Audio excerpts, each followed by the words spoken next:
Well, good morning, ladies and gentlemen. If I could have you all find your places, please. Sorry we're a little bit late. There's a lot of scrambling, and there's a whole host of kind of added notes for today, so thank you so much.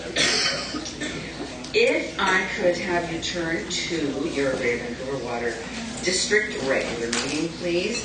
And just before I do that, I would like on behalf of all of us here, through the Surrey representatives, to wish Diane Watts the very best. We're hoping that she's going to be back on her feet soon and in the saddle, so to speak. It really is. She is really missed when she is not in her chair, and we really appreciate Thank you very much. Now, on to the Water District. We have an agenda to adopt. There is one change that we would consider, an on-table item E1.1, page 34A and 34B, which were inadvertently missed in the distribution of that report. And that appears to be the only change to this agenda. All those in favor? Opposed and carried. And on to the adoption of the minutes of June 24th. Any errors or omissions? All those in favor? Opposed and carried. We do have a consent agenda. I have been asked by Director Stevenson if we can pull E1, the a lot of ones. Adoption of the 2011 Drinking Water Management Plan. So we will remove that from the consent agenda. And then there's only remaining the other reports, delegations, executive summaries presented at committee. Thank you. Thank you. All those in favor? Opposed and carried. And if I could turn our attention then to Director Stevenson, please. Thank you. Thank you very much, Mr. Jackson. This is an excellent comprehensive report and thoroughly discussed by the Water Committee. However, unfortunately, there was a mix-up in communications between myself and our staff, and there were a couple of questions arising from this, and I have spoken to staff, including Johnny, looking for some answers that our staff is particularly concerned about. And since I've given this to you, Johnny, I think that you have it, and I've discussed it with Mr. Juris. That will be suffice, unless you think there's anything there that needs particularly to be drawn out this time. Mr. Carline, please. No, I think we just have to raise some good points for going forward on implementation and cross-referencing between this and the climate plan. We'll be working with your staff to make sure that we're working together with implementation and we're taking up the points that you start to raise. I don't think we need to give the adoption of this before. Thanks so much. Thank you, Chair Jackson. Thank you. Would you like to move the recommendation? Thank you. Do I have a second? Thank you. Any discussion, any other discussion on the report, section E1.1? Oh, yes. I think as a member of the Water Committee. I'm concerned because in reading the Drinking Water Management Plan, having it presented last week or a couple of weeks ago, and certainly there was a lot of consultation with municipal staffs on this. But when it came to the Water Committee table, we were a bit surprised that water metering hadn't been discussed in more depth. And what I note on the table this morning, so last night in rereading the package, 2.1.7 reassess the merits of developing residential water metering programs and municipal rebate programs for water efficient fixtures and appliances, etc. I thought, okay, well, I'm content with that. But looking at the on-table section E 1.1 3.2.3, I do think that the political discussion hasn't occurred at the committee at the depth, and in reviewing all of the discussion that happened was predominantly at the staff level. When it did come up a few months ago, prior to the meeting 2 weeks ago, it was something that there was no consensus around the water committee table, and this is a very strong statement that has not come through political decision making or analysis. And so I'm quite concerned to see this on table this morning.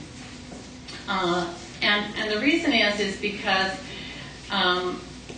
we need to look at the messages that we're giving holistically to our communities about drinking water, and then also about health and wanting to encourage families. And right now it's families, not the people who are vacationing in Arizona, who will be paying the bill for this. We need to strategically think of it not as a checkers game, but as a chess game, and think more deeply about how frequently people are not watering their lawns. This isn't about watering their lawns. This is about bathing babies at nighttime. And so I really believe that there are health issues involved. There's a number of strategic issues involved that we need to look at, and that the political process has not been given any time. When it was brought to our mid-July meeting, we were told that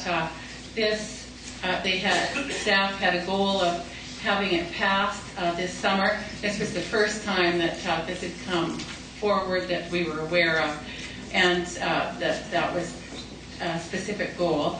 And that the minister, Terry Lake, who's becoming quite famous with all the things that he's supporting, had written a letter of support for metering, and that's one of the reasons why this was going ahead so rapidly. So I would expect that it would be going ahead rapidly because the Water Committee had discussed and debated it deeply and looked at all of the different merits, from health to affordability to wanting families in place in Vancouver, etc. So, and looking at making sure that people who are owning in Vancouver are paying their fair share when they're not living in Vancouver, whether they have lived in Vancouver or not, but are living in Arizona, Mexico, China, or wherever else they're living. So I think that it's a broad strategic issue, and it's one that isn't narrow. It's not narrow as conservation. It is broad. It's about health. It's about families. It's about paying your fair share. So I ask that the people who vote on this, and I sit on the Water Committee and I don't have a vote at the board, so thank you, Madam Chair, for allowing me to speak under our rules of order.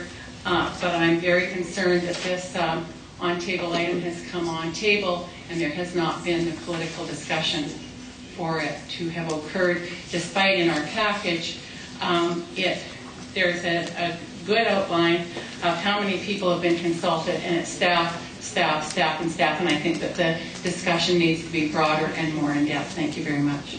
Thank you very much. Mr. Caroline, you'd like to say a few words? Yes, I think there's unfortunately a misunderstanding of which meters we're talking about. The individual metering program for individual properties is the one where we say that's what we're going to reconsider. So all those strategic issues will be in that. These are the meters that are the meters on the connections between the municipal system and the regional system, and enable us to monitor more closely how much water is going to a municipality, not to a specific property. So everyone's agreed on that. Thank you so much.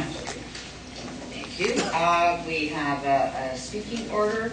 If I could turn to Director Fox, please. Thank you, Madam Chair. Mine was not a question issue related to this particular report or document.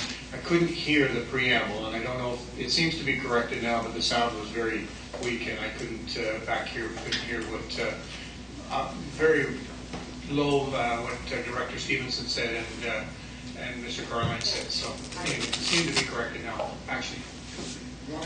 No. Just wanted the second time to be able to hear you. Would you like Mr. Caroline to do it again? No.